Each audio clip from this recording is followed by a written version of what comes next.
ओम शांति।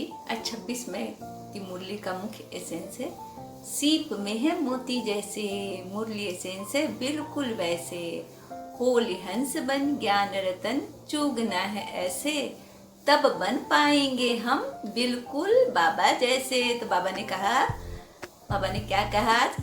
बाबा ने कहा, मीठे बच्चे निश्चय बुद्धि बन, बाप की हर आज्ञा पर चलते रहो, आज्ञा पर चलने से ही श्रेष्ठ बनेंगे। बाप ने बहुत अच्छी बात कही कि मीठे बच्चे बाप की हर आज्ञा पर चलते रहो, माने बाप की आज्ञा ही हमारे लिए सर्वोपरि है। बाप की आज्ञा पर जितना चलेंगे उतने श्रेष्ठ बनते चले जाएंगे, क्योंकि बाप जो हमें सिखाते हैं कोई सिखा नहीं सकता है। शिव बाबा जो हमें ज्ञान देते हैं, जितनी बुद्धि देते हैं, मुरली में एक एक सोमान देते हैं, कैसे हमें अपने विकारों से दूर रहना बताते हैं, कैसे कहते हैं लोगों से व्यवहार करें, कैसे खुद से व्यवहार करें, मतलब जीवन जीने की कला, संपूर्ण पॉजिटिविटी जिसे कहेंगे वो बाबा हमें देते हैं। हमारे जीवन से जितनी भी नेगेटिविटी है उसको निकाल करके इतनी पॉजिटिविटी भर देते हैं, इतनी पॉजिटिविटी कि सब कुछ में हमें कल्याण नजर आने लगता है। हमें लगता है कि जीवन में हर बातें कल्याणकारक है, क्योंकि हम इस जीवन को ड्रामा समझते हैं। हमें लगता है यह स्टेज है जहाँ हम नाटक करने आए हैं, क्योंकि हम एक एक्टर हैं, बहुत अच्छे एक्टर हैं। जितने भी लोग हैं, जितने भी आत्माएं हैं, सब बाबा के बच्चे हैं। उनके साथ बहुत अच्छा व्यवहार करना है, सबके साथ बहुत प्यार से व्यवहार करना है। तो बाबा जो बोलते हैं बहुत मीठी मीठी बातें बोलते हैं। बाबा कहते हैं कि एक ही निश्चय होना चाहिए कि बाप के अलावा किसी की आज्ञा का पालन नहीं करना है, क्योंकि बाप की आज्ञा का पालन करेंगे तो बाप की श्रीमत पे चलेंगे तो जीवन एकदम बहुत सुखद, बहुत सुंदर हो जाएगा। हमें हमेशा ये सोचना है कि किसकी आज्ञा पे चलना है, भगवान की आज्ञा पे चलना है। भगवान हमें आज्ञा देता है, भगवान हमें श्रीमत देता है, भगवान हमें पढ़ाने आता है, भगवान हमें अपने विश्वविद्यालय में पढ़ाता है। रोज सुबह मीठे बच्चे कहता है, सिकिलद्दे बच्चे कहता है, कितना प्यार करता है। उस भगवान की आज्ञा पे नहीं चलेंगे तो किस पर चलेंगे? किसी के मत पे नहीं चलना है, हमें मात्र भगवान के मत पे चलना है, अपने बाबा के मत पे चलना है। आज गांठ बांध लीजिए आपकी, बाबा को छोड़कर किसी के मत पे नहीं चलना है। बस मेरा बाबा और मैं, दूसरा कोई नहीं आ सकता इस बीच में। परमत में तो जाना ही नहीं है, मनमत में भी नहीं रहना है, अपने मत को भी खत्म कर लेना है। एकदम छोटा सा बच्चा बनकर बाबा के मत पे चलना है। क्यों कैसे जैसी लाइन नहीं लगानी है, क्यों की लाइन लगेगी तब जाके बाबा से हमारा रिश्ता कमजोर हो जाएगा। हमें ऐसा नहीं करना है, हमें सिर्फ बाबा से दिल लगाना है और बाबा की श्रीमत। आज जो सवाल बाबा ने किया बहुत इम्पोर्टेंट है। आपको हमेशा ध्यान रखना है कि बाबा क्या सवाल करते हैं, क्या खिदमत देते हैं, क्या स्लोगन देते हैं, क्या शुभ विचार देते हैं। सब एक एक लाइन एक एक इम्पॉर्टेंट होती है। तो जितने भी है ना, पूरी मुरली को ज़रूर सुनना चाहिए, क्योंकि जब तक पूरी मुरली नहीं सुनेंगे तो बाबा के बहुत सारे विचार हमसे दूर चले जाएंगे, श्रीमत दूर चली जाएगी। और श्रीमत में ही समझिए कि संतुष्टि है, श्रीमत में ही सुख है, श्रीमत से ही हम श्रेष्ठ बनते हैं, आम से हम देवता बन जाते हैं। जैसे बाबा ने हमें 5 स्वरूपों का जो दर्शन करने कहते हैं ना, उसमें जो देवता स्वरूप है कितना मन भावन, कितना सुंदर है। तो बाबा ने क्वेश्चन पूछा हमसे कि है ना, किन बच्चों को सच्चा सच्चा खुदाई खिदमतगार कहेंगे? बाबा कहते हैं, जो रजाई पाने का पुरुषार्थ करते हैं और दूसरों को भी आप समान बनाते हैं, ऐसे ईश्वरीय सेवा में लगने वाले बच्चे सच्चे सच्चे खुदाई खिदमतगार हैं। उन्हें देखकर दूसरे भी सहयोगी बनते हैं। बाबा कहते हैं कि सच्चे जो खिदमतगार बच्चे कैसे हैं, जो बिल्कुल बाप समान खुद भी होते हैं, औरों को भी पिता समान बनाते हैं। हम तो अपने पिता के समान बनते जाते हैं, क्योंकि जैसे जैसे मुरली पढ़ते हैं, जैसे जैसे बाबा से ज्ञान लेते हैं, जैसे जैसे हमारे अंदर धारणाएं आती है, जैसे जैसे हम सोमान का अभ्यास करते हैं, वैसे वैसे हम बाबा के जैसे बनते चले जाते, पवित्र बनते चले जाते हैं। तो वैसे बच्चों की बाबा तारीफ कर रहे हैं कि ऐसे बच्चे खुदाई खिदमतगार हैं, मतलब है कि भगवान की खिदमतगार हैं, भगवान का काम करने वाले, भगवान से कंबाइंड होकर काम करने वाले बच्चे हैं, जो खुद तो बाप समान बनते ही हैं और साथ में बाकी लोगों को भी बनाते हैं। क्योंकि उनको देखकर लोगों को प्रेरणा आती है कि अरे ये कितना अच्छा है, कितनी मीठी बातें करता है, इनके चेहरे से रूहानियत आती है, इनके पास बैठो तो कितना सुकून मिलता है। तो इस तरह से बाबा है ना अपने बच्चों को बहुत प्यार करते हैं और बहुत मान सम्मान बढ़ाते रहते हैं, हमेशा प्रोत्साहित करते रहते हैं। तो हमें भी बाबा का काम बहुत प्यार से करना है, विश्व का परिवर्तन करना है। और विश्व का परिवर्तन करने के लिए पहले खुद बाप समान बनना है, फिर और लोगों को भी प्रोत्साहित करना है। आज जो बाबा ने धारणाएं दी, 2 धारणाएं दी, दोनों बहुत इंपॉर्टेंट है, एकदम नोट कर लीजिए, ध्यान रखिएगा, क्योंकि बाबा की धारणाएं हैं। भगवान हमें धारणाएं देता है कि इन धारणाओं पे चलोगे तो सर्वश्रेष्ठ बन जाओगे, सुखी हो जाओगे, बच्चे खुश हो जाओगे। बाबा ने जो धारणाएं दी वो है पिछाड़ी की दर्दनाक सीन सेवा दुखों से छूटने के लिए अभी से बाप की श्रीमत पे चलना है। आसमान बनाने की सेवा श्रीमत पे करनी है। बाबा कहते हैं जो पीछे का जो दुख होता है, जब वृद्धावस्था को हम प्राप्त करते हैं, कितनी दुखी होते हैं। ऐसे तो आज पूरी दुनिया में आत्माएं दुखी है, कितनी दुखी है, कितना कष्ट है, बाप रे, सुन के कलेजा हिलता है। लेकिन हम कितने खुश नसीब हैं कि बाबा ने हमें सेलेक्ट किया है, भगवान ने हमें सेलेक्ट किया है, और हम कितने अंदर से खुश रहते हैं, कितने खुश रहते हैं। हमें लगता है कि भगवान ने हमें पसंद किया है, हम भगवान के बच्चे हैं। यह भावना ही अंदर से इतनी संतुष्टि लाती है। तो बाबा कहते हैं कि जब अंत समय में जो कष्ट होता है, हर इंसान को होता है, अगर जो बाबा के कदमों पे नहीं चलेगा, जो बाबा की श्रीमत पे नहीं चलेगा, उन बच्चों को तो बहुत कष्ट होने वाली है। क्योंकि जो जीवन है, वो जीवन में जब तक हमारे अंदर श्रीमत नहीं आएगी, हमारे अंदर विकार रहेंगे, और विकार रहेंगे तो विकारों से बीमारियां होती है, और जो बीमारियां होती है वो शरीर में बहुत प्रॉब्लम क्रिएट करती है, गांठें बनने लगती है, जो अलग अलग बीमारियों के रूप में होता है। कैंसर कह लीजिए, हृदयाघात कह लीजिए, माने किडनी फेल हो जाती है किसी की, ब्रेन हेमरेज हो जाता है, ब्लड प्रेशर हाई होने की बीमारी, ये सब सारे बीमारियाँ कहाँ से सारी बीमारी आती है? सारी बीमारियों की जड़ जो है ना, हमारा माइंड होता है। जो हम नेगेटिविटी कंज्यूम करते हैं ना, वो नेगेटिविटी हमारे शरीर में गांठें बनाती है। आप हमेशा ध्यान रखना, जो पॉजिटिव थिंकिंग करते हैं, जो बाबा की श्रीमत पे चलते हैं, जिनकी लाइफ बहुत खुश होती है, जो हमेशा शांत रहने वाले लोगों को बीमारियां नहीं होती है, बहुत कम बीमारी होती है। क्योंकि उनके अंदर का जो तनाव होता है ना, वो एकदम नहीं रहता है, वो अंदर से खुश रहते हैं। तो माइंड हमेशा शरीर के हर अंगों को हिदायत देता है, खुशी खुशी खुशी, और पूरे अंग के जितने भी सेल जो हमारे अंदर होते हैं ना, जो सेल्स बनते रहते हैं, बिगड़ते रहते हैं, पॉजिटिविटी के कारण तेजी से बनते रहते हैं, और हम जल्दी बूढ़े भी नहीं होते हैं, ज़्यादा दिन जिंदा भी रहते हैं। दूसरी बात है, हमें बीमारियां भी नहीं होती है, सबसे संबंध हमारे अच्छे होते हैं, संपर्क अच्छे रहते हैं, बहुत सारी खूबियाँ मिलती है। एक बाप की श्रीमत पे चलने से, एक बाबा की मुरली का मनन और मंथन करने से अद्भुत चमत्कार होता है। अगर आप बाबा के बन गए हैं तो बहुत अच्छी बात है, नहीं बने तो प्लीज़ बाबा को अपना लीजिए, बहुत सुख मिलता है, बहुत सुख मिलता है। तो बाबा कहते हैं आप समान सबको बनाना है, खुद तो आप समान हो ही, बाप के समान बन गए हो कि बाप की श्रीमत पे चल के, तो दूसरों को भी बनाना है। यही बहुत बड़ी सेवा है। अगर आपके कहने से अगर आपके कहने से लोग अगर श्रीमत पे चलने लगे, बाप के बन जाए, बाप चाहे तो 1 मिनट में पूरी दुनिया को बना ले अपना, लेकिन बाबा हमें मान देता है, बाबा हमें कहता है कि तुम बनाओ, तुम्हारे माध्यम से बाप को प्रत्यक्ष करना है, बाप का सबको बनाना है। नहीं तो भगवान चाहे तो क्या नहीं कर सकता है। बापा अपने बच्चों को कितना मान देते हैं, बाप रे, कितना सम्मान देते हैं। उस सम्मान के विषय में सोचेंगे तो हमें लगेगा कि आंख से आंसू आने लगेंगे। ऐसा लगेगा कि भगवान हमें सम्मान दे रहा है, भगवान हमें प्यार कर रहा है। बहुत बड़ी बात है बाबा, थैंक यू बाबा, शुक्रिया बाबा।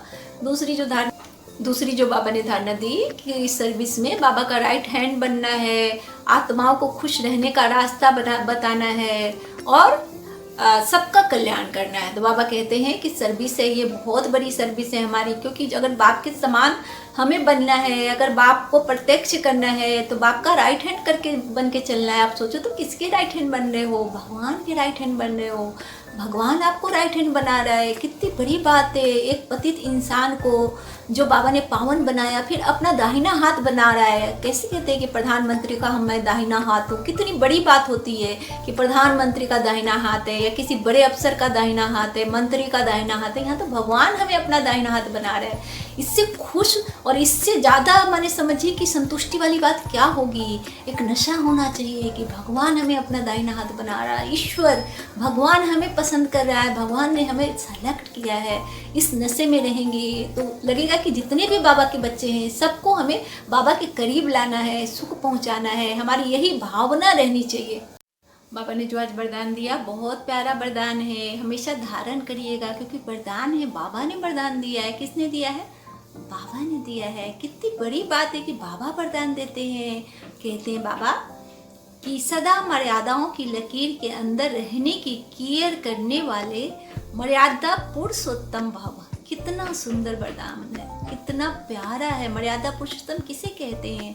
राम को कहते हैं। बाबा कहते हैं आप भी कभी राम जैसे थे, आप देवता थे, अभी आप पतित बने हो, लेकिन वापस पावन बन रहे हो। तो बाबा कहते हैं जो बच्चे अपने आप को एक ही बाप अर्थात राम की सच्ची सीता समझकर सदा मर्यादाओं की लकीर के अंदर रहते हैं, अर्थात वह केयर करते हैं, वह केयरफुल सो चीयरफुल मतलब हर्षित स्वतः रहते हैं, तो सवेरे से लेकर रात तक के लिए जो भी मर्यादाएं मिली हुई है बाप से, उसकी स्पष्ट नॉलेज बुद्धि में रख स्वयं को सच्ची सीता समझकर मर्यादाओं की लकीर के अंदर रहो, तभी कहेंगे मर्यादा पुरुषोत्तम। बाप ने कहा जैसे सीता ने वो मर्यादा की लकीर पास की, रावण उसे उठा ले गया। तो यहाँ जो रावण है, रावण कोई और नहीं, हमारे अंदर के विकार हैं। अगर हमने जरा भी मर्यादा की लकीर पास की तो हमें भी रावण उठा कर ले जाएगा, हमें भी माया चकर लेगी।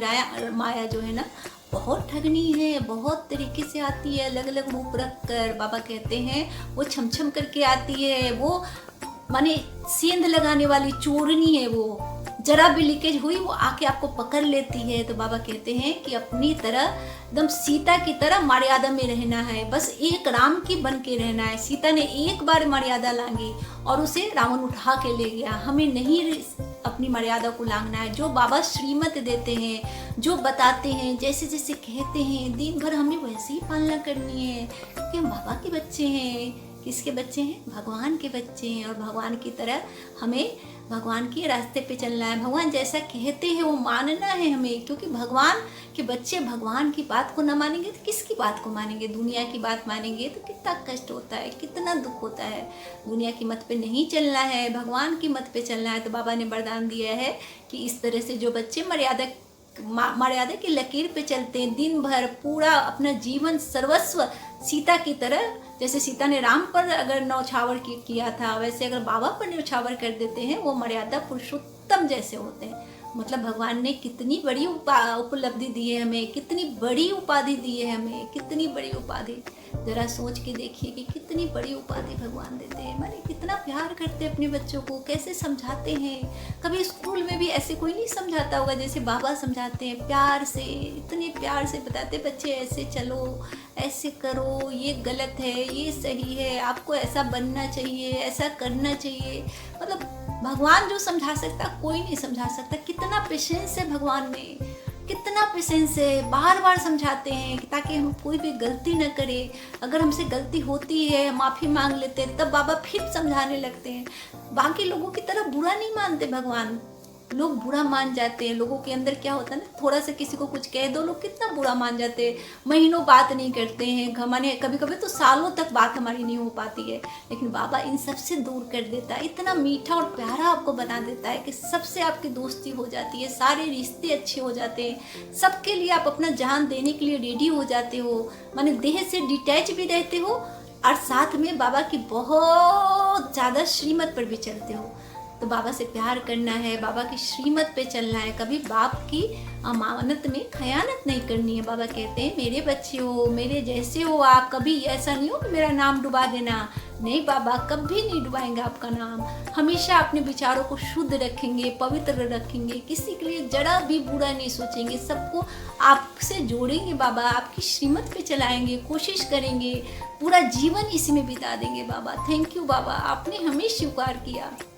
आज जो बाबा ने स्लोगन दिया, बहुत माने ये बहुत सूक्ष्म चीज़ है जो हमें समझनी है, क्योंकि ये सूक्ष्म चीज़ हम नहीं समझ पाते हैं। जो सूक्ष्म जो विचार बाबा बताते हैं पुरुषार्थ का और सेवा का, वो हम नहीं समझ पाते। इसलिए क्या होता है कि हमें उपलब्धि नहीं मिल पाती। तो बाबा कहते हैं कि सेवा की अति में मत जाओ, सेवा और स्व पुरुषार्थ का बैलेंस रखो।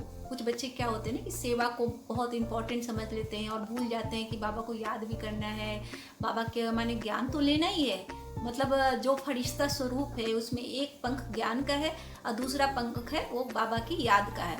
अगर एक पंख नहीं रहे तो क्या हम उड़ पाएंगे, फरिश्ते बन पाएंगे? नहीं ना, हम तो भारी हो जाएंगे, हम तो धरती पे गिर जाएंगे। दोनों पंख हमारे जब रहेंगे तभी हम हवा में उड़ पाएंगे ना। तो बाबा कहते हैं कि दोनों में बैलेंस बना के रखो, पुरुषार्थ का भी और साथ में सेवा का भी। सेवा भी करनी है लोगों की, मनसा सेवा करनी है, कर्मणा बचना सबसे सेवा करनी है।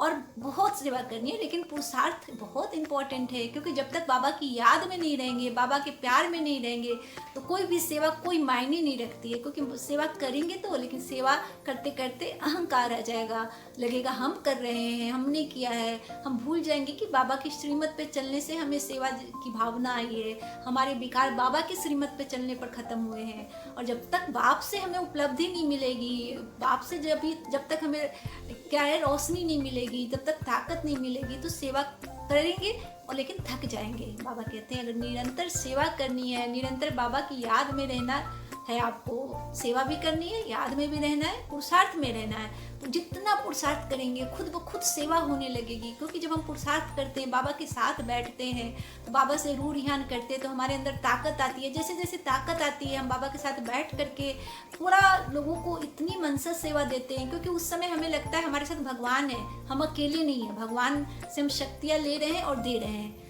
हम भगवान से ताकत ले रहे हैं और दे रहे हैं, बाबा से शांति ले रहे हैं, लोगों को बांट रहे हैं। इस तरह से क्या होता है ना कि हमारी पुरुषार्थ और सेवा दोनों एक बराबर हो जाती है। तो दोनों को बैलेंस को बना के रखना, ऐसा नहीं हो कि सेवा बिल्कुल नहीं करे, पुरुषार्थ सिर्फ करे, सिर्फ अपने अपने विषय में सोचते रहे, लोगों के विषय में नहीं सोचे। तो सेवा भी करनी है और पुरुषार्थ भी करना है, दोनों का बैलेंस बनाना बहुत ज़रूरी है।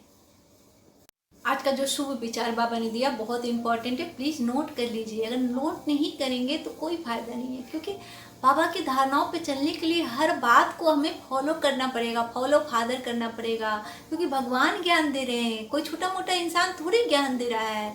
भगवान की हर बात करोड़ों के बराबर है, मतलब करोड़ों से भी ज़्यादा, उसका तो कोई मूल्य नहीं है, वो तो अमूल्य बातें हैं। तो जब तक धारण नहीं करेंगे तब तक कोई मतलब नहीं है। मूल्य को जितना ध्यान से सुनते हैं उतना ज़्यादा उसको धारण करने की कोशिश कीजिए। बाबा ये कहते हैं कि जो मूल्य धारण करने वाले लोग होते हैं वही ज्ञानी होते हैं, और जैसे जैसे ज्ञान बढ़ता जाता है वैसे वैसे हम बाबा के बनते जाते हैं। बाबा ये भी कहते हैं कि कौन मुरली सुना रहा है ये बिल्कुल ध्यान नहीं देना है, वो तो मुझे शरीर नहीं है, तो किसी न किसी आत्मा का मैं सहारा लेता हूँ। आपको हमेशा ये ध्यान देना है कि कौन मुरली सुना रहा है, कौन माने किसकी बातें हम सुन रहे हैं। भगवान ज्ञान दे रहा है, हम ईश्वरीय विश्वविद्यालय में पढ़ रहे हैं, इस बात को ध्यान में रखते हुए हमें बाबा की हर बात को पालना देनी है। तो बाबा कहते हैं ईश्वरीय ज्ञान ही सत्य ज्ञान है, इससे ही मुक्ति जीवन मुक्ति की प्राप्ति होती है।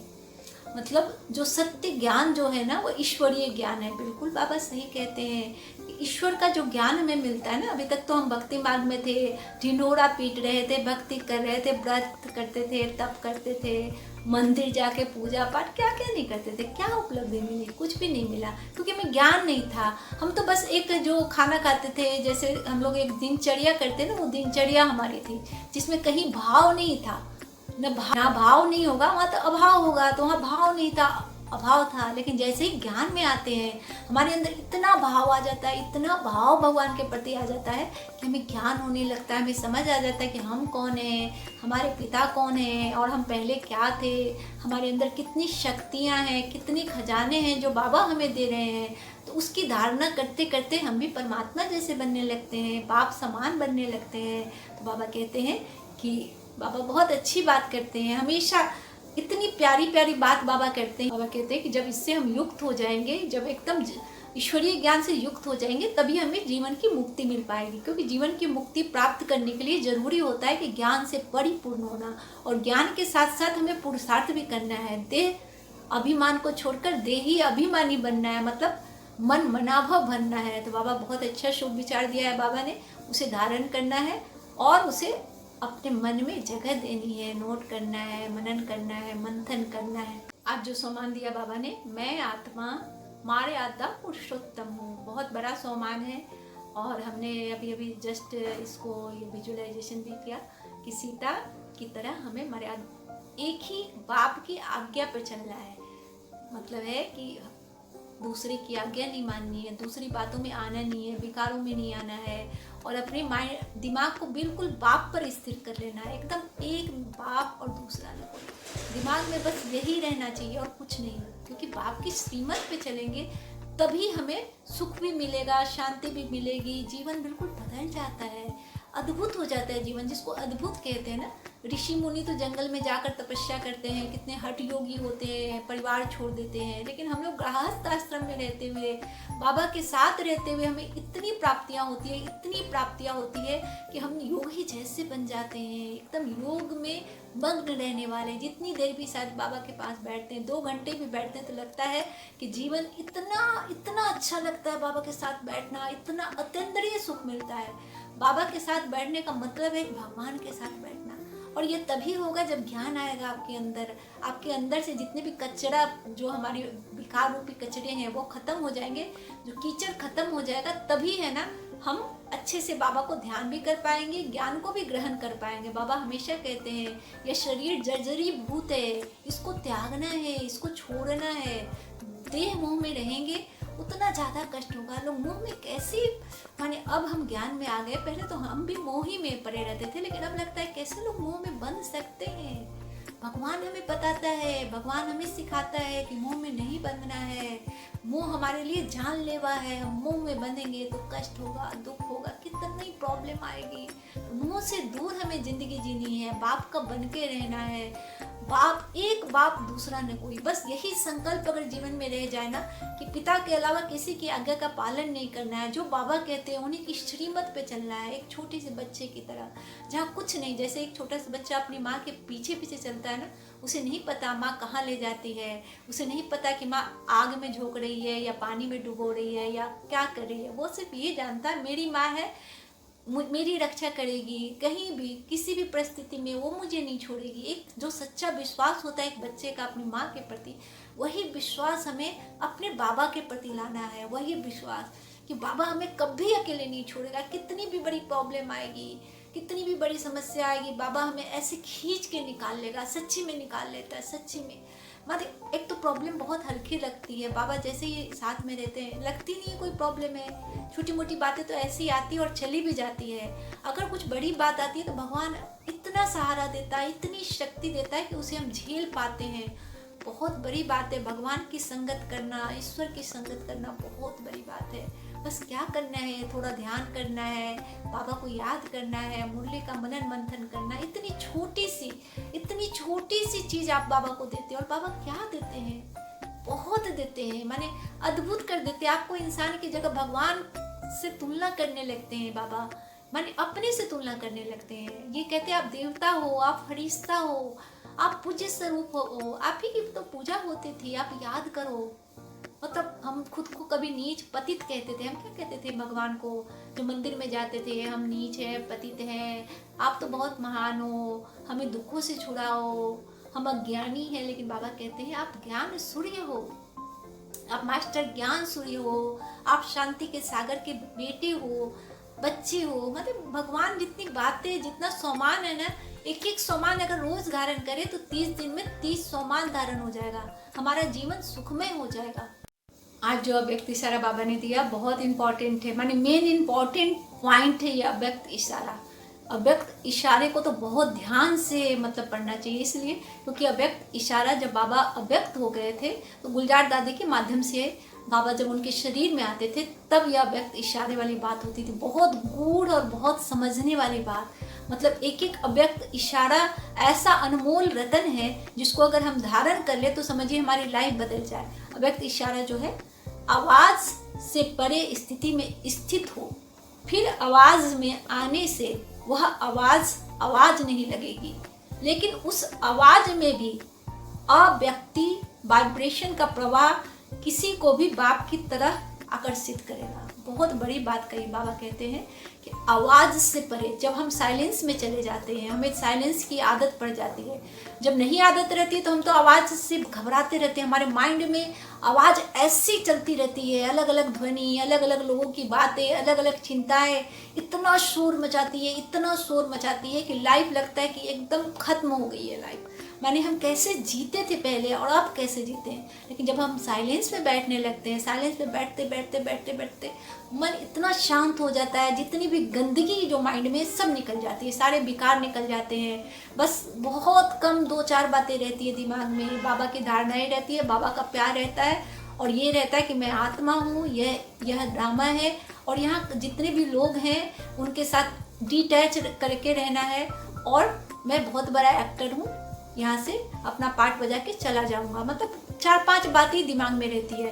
तो क्या होता है कि जब हम साइलेंस की स्थिति से जब अपने आप को मजबूत कर लेते हैं, तब वापस आवाज़ में आते हैं तो कोई भी बात हमें प्रभावित नहीं करती है। पहले बहुत प्रभावित करती है, बहुत ज़्यादा प्रभावित करती है। छोटी छोटी बातें हमें इतना मंथन करते कि जीवन एकदम नर्क हो जाता है। लेकिन जैसे ही आवाज़ से परे हम चले जाते हैं, मतलब भगवान से हमारा मिलन हो जाता है, रूह रूहान हो जाता है, जब हम बाबा के बन जाते हैं, बाबा के प्यार में खो जाते हैं, अतीन्द्रिय सुख जब प्राप्त करने लगते हैं, तो लोगों की बातों से हमें कोई फ़र्क नहीं पड़ता, ना सिचुएशन से फ़र्क पड़ता है, ना लोगों की बातों से फ़र्क पड़ता है, कुछ नहीं फ़र्क पड़ता।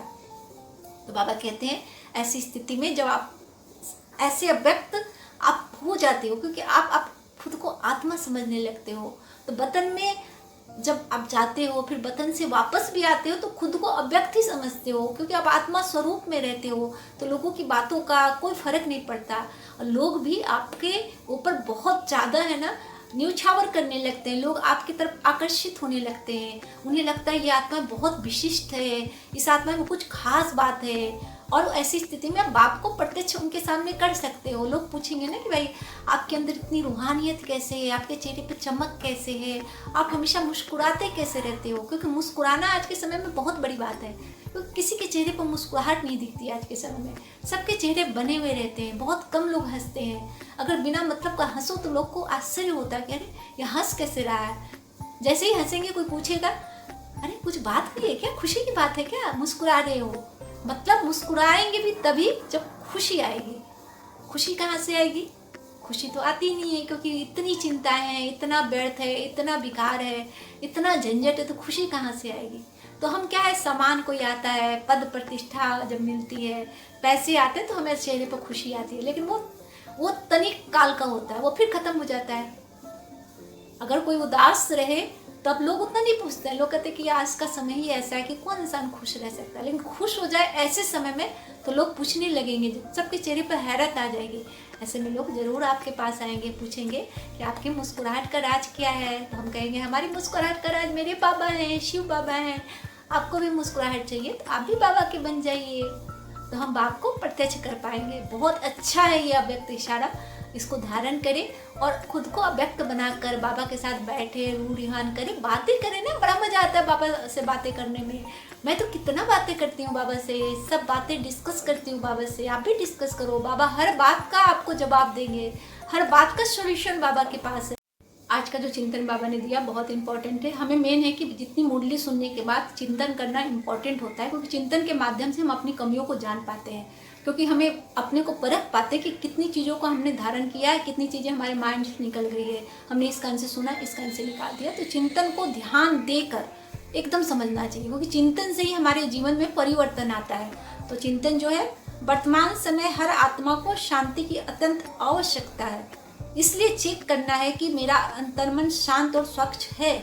मतलब है कि चारों बगल जो अशांति है, तो अपने को चेक करना है कि जब तक हम शांत नहीं होंगे हम दूसरों को कैसे शांति दे सकते हैं। हमारे पास जो होता है हम वही दे सकते हैं, हमारे पास जो नहीं होता है वो हम नहीं दे सकते हैं।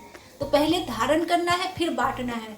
ऐसा नहीं कि बिना धारण किए बांटने लगे, वैसे में तो अशांति फैल जाएगी, क्योंकि आपके अंदर तो शांति होगी नहीं। आप दूसरों को पाठ पढ़ाने लगोगे तो उसमें कुछ ना कुछ ऐसी गड़बड़ हो जाएगी कि अशांति फैल जाएगी। तो किसी भी चीज़ को पहले धारण करना है, अपना बनाना है।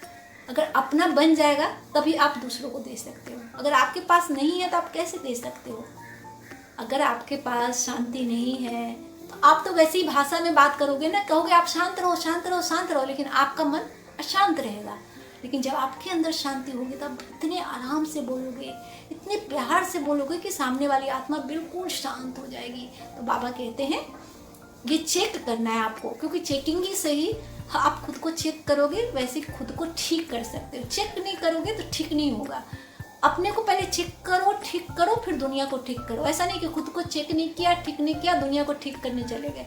ऐसे में क्या होता है ना कि हमारी आत्मा अशांत हो जाती है और हम बहुत सारी प्रॉब्लम से जूझने लगते हैं। तो बाबा कहते हैं मन बुद्धि बाह्य मुक्ता में तो नहीं जाती, सबको प्रतिदिन शांति का दान देता हूँ। ऐसा तो नहीं कि मन बुद्धि बाहर की बातों में लगी रहती है, माने है कि हमेशा शांति के दाता के पास बैठते हैं, शांति सागर के पास बैठते हैं, लेकिन बातें बाहर लगी हुई है कि अरे वो ऐसे कर रहा है, उसने मुझे ऐसे कैसे कह दिया, आज तो व्यापार में घाटा हो गया, घर में ये प्रॉब्लम हो गई।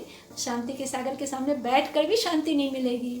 शांति के सागर तो बैठा हुआ है, लेकिन हमारे अंदर शांति लेने की शक्ति नहीं है, क्योंकि किसी भी चीज़ को धारण करने के लिए शक्ति चाहिए, और जब तक शक्ति नहीं होगी हम धारण कर ही नहीं सकते हैं। तो धारण करने के लिए जब शक्ति ले लेंगे तभी हम उस चीज़ को धारण कर सकते हैं। पहले बाबा से एकदम ज्ञान लेकर के पवित्र बन जाएंगे, पवित्र बनेंगे तब बाबा के सामने बैठने की हमारी औकात होगी। हमारी सीधी भाषा में मैं कहती हूँ, जब औकात होगी तभी, किसी चीज़ की औकात होती है ना, लोग बाहर की दुनिया में भी कह देते हैं अरे इतनी ऊंची बात, औकात है, देखिए तुमने औकात अपनी। तो हमें भी पहले अपनी औकात बनानी है, पूर्ण पवित्र होना है, तब शांति के सागर के सामने बैठ करके शांति लेनी है और लोगों को देना है। तो चेक करना है कि हम कितने पवित्र और शांत हुए हैं। जितनी ज़्यादा बाबा के साथ रहेंगे, जितना मुरली का मनन मंथन करेंगे, जितना सुनेंगे, ज्ञान अपने अंदर उतारेंगे, उतना ज़्यादा हम खुद भी शांत रहेंगे और लोगों को भी शांति प्रदान करेंगे। ओम शांति। जो बाबा ने बहुत अच्छा दूसरा सोमान दिया, मैं आत्मा शांत स्वरूप हूँ। माने शांति आज के जीवन का सबसे इम्पोर्टेंट चीज़ है। अगर शांति नहीं है तो जीवन बेकार है। आज हमारे माइंड में इतनी नेगेटिविटी है कि शांति नाम की चीज़ नहीं है, इतना शोर होता रहता है। क्यों एंजाइटी डिप्रेशन इतना बढ़ रहा है? क्योंकि शांति नहीं है। हमारे अंदर इतना व्यर्थ चलता है, इतनी नेगेटिविटी है कि हम वातावरण निगेटिव हो जाता है। पहले तो हमें उतना पता नहीं चलता था कि अचानक से मन भारी क्यों हो गया है, अचानक से ऐसा क्यों लगने लग गया, मन खुश था और अचानक से दुखी कैसे हम रहने लगे, कैसे अचानक से मन उदास हो जाता है। इसका कारण है वातावरण में मौजूद नेगेटिविटी। क्योंकि आप खुश रहते हो लेकिन वहाँ बाहर की नेगेटिविटी आपको प्रभावित कर लेती है, क्योंकि आपकी एनर्जी उतनी हाई नहीं होती है कि आप नेगेटिविटी को प्रभावित करके उसे दबा दो। तो ऐसे में अचानक से जो नेगेटिविटी आपको मिलती है, अचानक से खुश इंसान दुखी हो जाता है। तो ऐसी स्थिति में क्या है, शांति बहुत ज़रूरी है। तो बाबा ने कहा हमेशा इसका मनन करना चाहिए, मैं आत्मा शांत स्वरूप हूँ। आप ये अफर्मेशन दिन भर में 50 बार दोहराएं। जैसे जैसे दोहराते जाएंगे ना, अंदर शांति आती चली जाती है। मैं आत्मा शांत स्वरूप हूँ, मैं बहुत शांत आत्मा हूँ, मेरे अंदर बहुत शांति है। आप जैसे जैसे अपने माइंड को इंस्ट्रक्शन देंगे, जैसे जैसे अपने सबकॉन्शियस माइंड में ये बात डालेंगे ना, वैसे वैसे आपकी अंदर की जो प्रवृत्ति है ना चेंज होती चली जाएगी और आप बिल्कुल शांत होते चले जाएंगे। क्योंकि जैसा हम रिपीट करते हैं अपने माइंड में कॉन्शियसली, हम वैसे ही बनते चले जाते हैं। हम कहेंगे कि हम तो बहुत बेचैन है यार, कितना प्रॉब्लम है, कितनी मुश्किल है, कितना झंझट है। अगर ऐसा कहेंगे तो सच्ची में वैसा ही हो जाता है। ये एकदम सही है, क्योंकि हम जब ज्ञान में चलने लगे हैं तब हमें समझ में आने लग गया कि भारीपन क्या होता है, हल्कापन क्या होता है, कैसे नेगेटिविटी हमें घेर लेती है, कैसे हम, क्योंकि पहले हम उसी में जीने के आदी होते हैं, नेगेटिविटी में जीने के आदी होते हैं। लेकिन जैसे ज्ञान में आते हैं तो हम पॉजिटिविटी में जीने के आदी होते हैं। लेकिन कभी कभी जब हमारी आत्मा की शक्ति कमज़ोर होती है, मान लीजिए बाबा से अच्छे से योग नहीं कर पाते, रूढ़ ध्यान नहीं कर पाते, या कोई प्रॉब्लम से हम थोड़ा सा चिड़चिड़ापन हमारे में होता है, तो नेगेटिविटी हम पर हावी हो जाती है। हमें एकदम समझ में आ जाता है कि आज नेगेटिविटी हम पर भारी हो गई है। तो बहुत सचेत रहना है, बाबा के बच्चों को बहुत सचेत रहना है, आपको भी सचेत रहना है जो बाबा के बच्चे नहीं है। क्योंकि वातावरण की नेगेटिविटी या आपके पास जो लोग रहते हैं उनकी नेगेटिविटी का आप पर बहुत असर पड़ता है। आपका मन अचानक से उदास हो जाएगा, आपका मन अचानक से लगेगा कि दुनिया में कुछ नहीं है, अकेला महसूस करने लगेंगे आप। ये सब नेगेटिविटी के कारण है।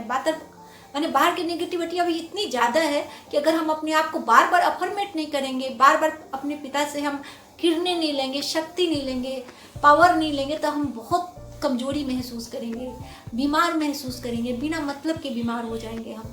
तो अपने को हमेशा बाबा के साथ रखना है, अफर्मेशन देती रहनी है कि मैं आत्मा शांत स्वरूप हूँ। आप ऐसा भी कर सकते हैं, मैं आत्मा शांत स्वरूप हूँ। एक रूहानी ड्रिल कर सकते हैं, छोटी सी ड्रिल है, इससे आपको बहुत ज़्यादा बहुत अच्छा लगेगा। रूहानी ड्रिल जो बाबा ने बताई, मैं आत्मा शांति धाम में शांति के सागर शिव बाबा के सम्मुख हूँ। बाबा से शांति की किरणें निकलकर मुझ आत्मा में समा रही है। विजुअलाइजेशन कीजिए कि आप बैठे हुए हैं परम धाम में और बाबा से शांति की किरणें निकलकर आपके शरीर पे पड़ रही है और आप बिल्कुल शांति महसूस कर रहे हैं। आपके अंदर का शोर बिल्कुल ख़त्म हो गया है, अंदर की जो बातें ख़त्म हो गई है, जो लोग जो आपको कष्ट देते हैं, दुख देते हैं, जिन लोगों से आपका झगड़ा चलता है, जिन लोगों की बातें आपको प्रभावित करती है, सब खत्म हो गया है। आप तो भगवान के सामने बैठे हुए हो, भगवान की शक्तियाँ आप में आ रही है। शांति के सागर के साथ बैठकर आप भी शांत बन रहे हो, बिल्कुल शांत, और आपसे शांति की किरणें निकलकर पूरे विश्व में फैल रही है। उन लोगों को भी मिल रही है जो आपको तंग करते हैं या आपके साथ जिनका अच्छा रिलेशन नहीं है, क्योंकि ऐसा सोचने से आपको क्या है कि बहुत इससे प्रभाव पड़ता है। ऐसा अगर आप सोचते हैं तो सामने वाली जो आप आत्माएं हैं, जो आपसे जिनकी बनती नहीं है, वो आत्माओं से आपकी बनने लगेगी, वो आत्माएं आपको बहुत प्यार करने लगेगी। तो अब आगे पर इसको कंटिन्यू करते हैं। इन किरणों को मैं विश्व की सर्व आत्माओं और प्रकृति के 5 तत्वों को प्रदान कर रहा हूँ, जिससे सर्वत्र शांति की स्थापना हो रही है। माने ये इस योग अभ्यास को कंटिन्यू करते हुए अगर आपके मन में बेचैनी है, अगर आपके मन में बहुत ज़्यादा प्रॉब्लम है, जैसे अभी का जो समय है, और आप अगर ज़्यादा बेचैन है, तो आपको इस योग अभ्यास को करना है।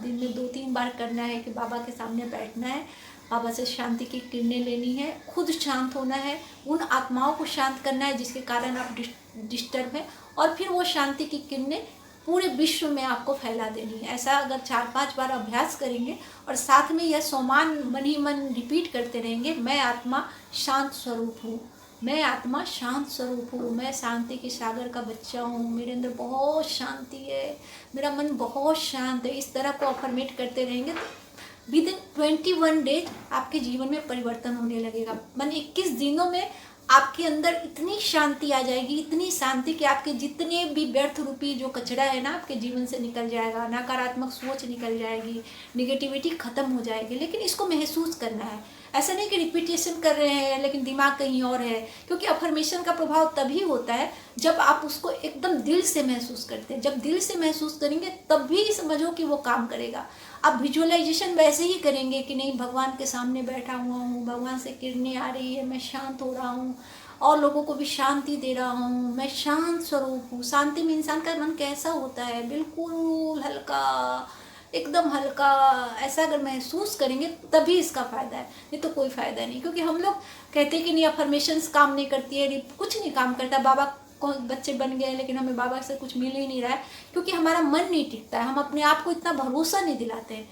आप जैसे क्या होता है, ये भगवान भी अनुभव करने की चीज़ है। ऐसा नहीं कि भगवान आपको एकदम साक्षात दिख रहे हैं, भगवान अनुभव करने की चीज़ है। क्या हवा को आप अनुभव करते हैं ना, हवा, क्या आपको हवा से आप ऑक्सीजन ले रहे हैं, आप फील करते हैं कि हवा से हम ऑक्सीजन ले रहे हैं। आपने कभी हवा को देखा नहीं है, तो उसी तरह से क्या है कि भगवान को फील करना है, अंदर से फील करना है कि मेरा बाबा है, मेरा प्यारा बाबा है, मैं उसका बच्चा हूँ, उनसे मुझे शांति मिल रही है, सुख मिल रहा है। और मुझे नहीं मिल रहा है, मुझे मिल रहा है, साथ साथ मैं और लोगों को भी दे रहा हूँ। कितनी सुकून की बात है कि शांति में भटकते हुए लोगों को आप शांति दे रहे हैं। बहुत बड़ी बात है, बड़ी बात है। आज के समय में किसी को 2 शब्द शांति का बोल दो, सुख का बोल दो, लोग आपको आपके दीवाने हो जाते हैं, आपको बार बार कहते हैं आपसे बात करके बहुत अच्छा लगा, बहुत अच्छा लगा। ऐसे अगर कहते हैं तो हमें बाबा का परिचय दे देना, कहना नहीं यह मेरा बाबा का ज्ञान है, बाबा ने हमें सिखाया है, आप भी बाबा से जुड़ जाओ, आप भी शांति के सागर से जुड़ जाओ, आपके अंदर भी शांति आ जाएगी।